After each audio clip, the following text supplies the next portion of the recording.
नमस्कार दोस्तों, कहानी का शीर्षक है बहू की बंदिशें। सुलेखा आज बहुत गुस्से में थी और होती भी क्यों ना। उसे लगता था मोहल्ले की सभी बहुओं में सबसे ज्यादा दुखी वही है। शाम को जब अभिषेक सुलेखा की पति घर आए तो सुलेखा का सारा गुस्सा उन पर निकला। सुलेखा ने कहा, सारे घर का काम मुझे ही करना पड़ता है। अब सामने वाले पड़ोसी शर्मा अंकल की बहू को देखो, वही तो कभी नहीं निकलती बाहर, उसे तो कभी भी बाहर जाते हुए भी नहीं देखा है। और एक मैं जो दिन भर घर के कामों से स्कूटी लेकर बाजारों में घूमती रहती हूँ और आकर फिर घर का काम करो, खाना बनाओ और तो और बच्चों की सारी जिम्मेदारी भी मेरे ऊपर है। अब से तो इतना भी नहीं होता कि बच्चों की स्कूल की डायरी भी चेक कर लें, वही भी मुझे ही करना है। सुलेखा गुस्से में सारी बातें अभिषेक को बोली जा रही थी और अभिषेक चुपचाप खड़े हुए चेहरे पर थोड़ी सी मुस्कान लिए उसे हाव भाव दे रही थी। अभिषेक की मजाक के हाव भाव देखकर सुलेखा और ज्यादा नाराज हो गई और चिल्लाती हुए बोली, सही है आपका, यहाँ मैं जल रही हूँ और आप मेरे जले में लेकर हंस रही हो। तब अभिषेक ने हंसते हुए कहा, यार सुलेखा, अब तुम्हारी इन बेकार की बातों पर हंसी नहीं तो क्या सीरियस हूँ। तुम अपनी तुलना शर्मा अंकल की बहू से कर रही हो। तुम्हें पता है शर्मा अंकल और आंटी दोनों अपनी बहू को घर से बाहर खड़ा तक नहीं होने देते, वह बाहर कैसे निकलेगी।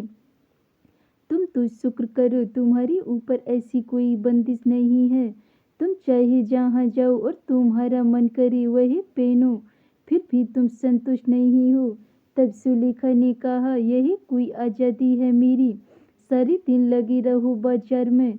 मैं भी चाहती हूँ कि कभी कभी मुझे किसी चीज़ के लिए बाजार जाने का मन न करे तो वही चीज़ तुम मुझे लाकर घर पर दे दो, पर तुमसे तो उम्मीद करना ही बेकार है।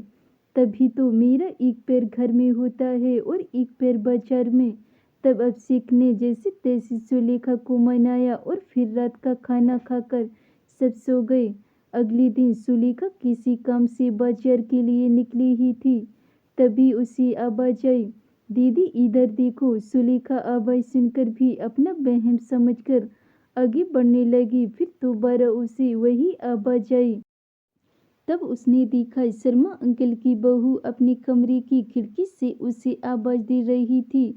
जब सुलेखा ने उसकी तरफ देखा तो उसने इशारा करते हुए अपने पास बुलाया और कहा, भाभी क्या आप मुझे लाल रंग की नेल पॉलिश ला दोगे। मैंने अपने पति से कहा था पर उनके पास समय की कमी होने की वजह से उन्होंने मुझे टाल दिया था। कहा कभी और बाद में ला दूंगा। तब सुलेखा ने कहा, अरे तो ऐसा करो, तुम चलो ना मेरे साथ। तुम बाजार भी घुमाओगी और तुम्हें जो भी सामान चाहिए वही ले लेना और साथ में अपन दोनों गोलगप्पे भी खाएंगे। इतना सुनते ही सलमा अंकल की बहू की आंखों में आंसू आ गए और बोली, दीदी मेरी किस्मत आपकी जैसी नहीं है। मैं अपनी पसंद से कुछ भी नहीं खरीद सकती हूँ। जो भी कुछ घर वाले अपनी पसंद से ला कर देते हैं वही पहन लेती हूँ। मैं बहू हूँ ना, तो यही लोग मुझे कहते हैं, बहू तुम चार दीवारों में ही रहो तभी हमारे घर की शोभा है। आज के ज़माने में भी मेरी सास मुझे घर से बाहर जाने नहीं देती हैं और ना ही पड़ोस में किसी से बात करने देती हैं। तभी पीछे से आवाज आई, बहू, और वही अपनी अधूरी बातों को बिना पूरा करे ही अंदर चली गई। और उसके अंदर जाने के बाद सुलेखा यही सोचने पर मजबूर हो गई कि किस्मत किसकी खराब निकली मेरी कि मुझे अपने घर और बाहर दोनों का काम संभालना पड़ता है, या शर्मा अंकल की बहू की जो अपने घर के बाहर भी खड़ी भी नहीं हो सकती है।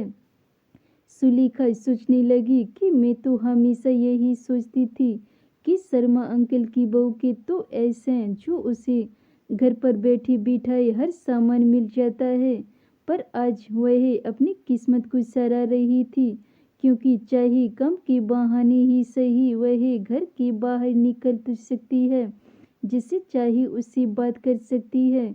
अपनी पसंद का कुछ भी खरीद सकती है। अगर मुझे ऐसी चारदीवारी में कैद कर दिया जाता तो आज वह भी ऐसे ही तड़पती जैसे शर्मा अंकल की बहू आज झटपटा रही है। आज सुलेखा को समझ आ गया था कि जैसा हमें दूर से दिखाई देता है, सच्चाई में अक्सर ऐसा होता नहीं है। इसलिए दोस्तों, हमें जो भी मिला है हमें उसमें संतुष्ट रहना चाहिए, क्योंकि भगवान ने हमें हमारे हिसाब से सबसे बेहतर दिया है। आपको मेरी कहानी कैसी लगी? अच्छी लगी हो तो ज़रूर बताइएगा और चैनल को सब्सक्राइब कीजिएगा। धन्यवाद दोस्तों, मिलते हैं ऐसी नई कहानियों के साथ, तब तक के लिए बाय बाय।